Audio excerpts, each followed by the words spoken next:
this video, I had another idea where I wanted to cut out heart shapes using my textured watercolor papers that I've created with various techniques, including plastic wrap, dropping down rubbing alcohol into the wet watercolor, inking back into them with fine liners.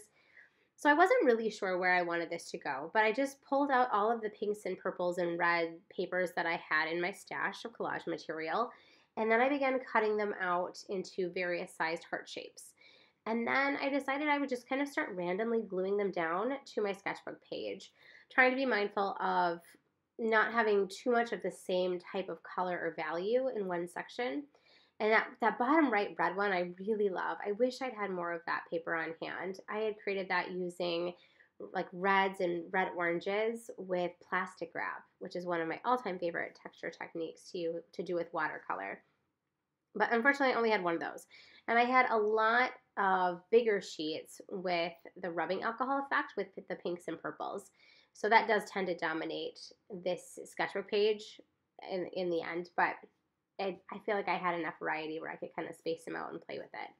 But the sizes that I cut out my hearts, there wasn't really any rhyme or reason to it. I just kind of worked with the different sized collage paper that I had, and it was a great way to use up some scraps that I had from other collage pieces that I had done using the same papers. I'm using PVA glue and spreading that on the back. I could have done this with Elmer's glue, any liquid glue. I did want to avoid using a glue stick because all of these textured papers were thicker watercolor and mixed media paper, and I found that the glue stick glue just isn't enough to hold that very well to my paper when I've tried to use these papers in a collage fashion. So I'm using an old acrylic brush, painting the surface roughly with the liquid glue, and then just intuitively building up the composition, playing around with size variation, color and value variation, trying to avoid creating too much of a pattern, but also still trying to have some unity and balance to the piece. And then once everything was glued down and I let it dry overnight, I decided to go back in with my fine liner pen, and these kind of all reminded me of dangling heart bits.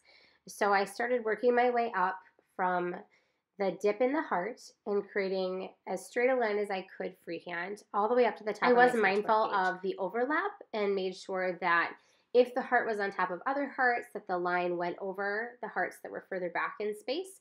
And if the heart was behind, that I, skipped and went and made the illusion of going behind the heart that was dangling in front of it. So I was trying to just carefully map this in as best I could. I didn't want to use a ruler and have it be too precise.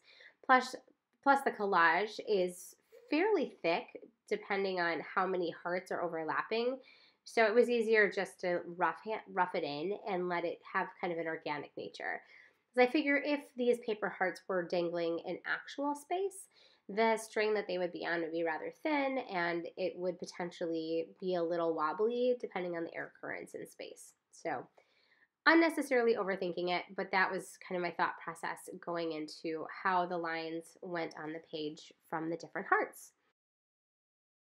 And then after I finished that, I flipped the sketchbook back right side up, and I decided to add little string ties to the top, just to kind of help allude to the fact that the strings were coming out of the hearts and they were attached to them, so that it didn't just look like a stripy background that was incomplete in the negative space between the collaged hearts.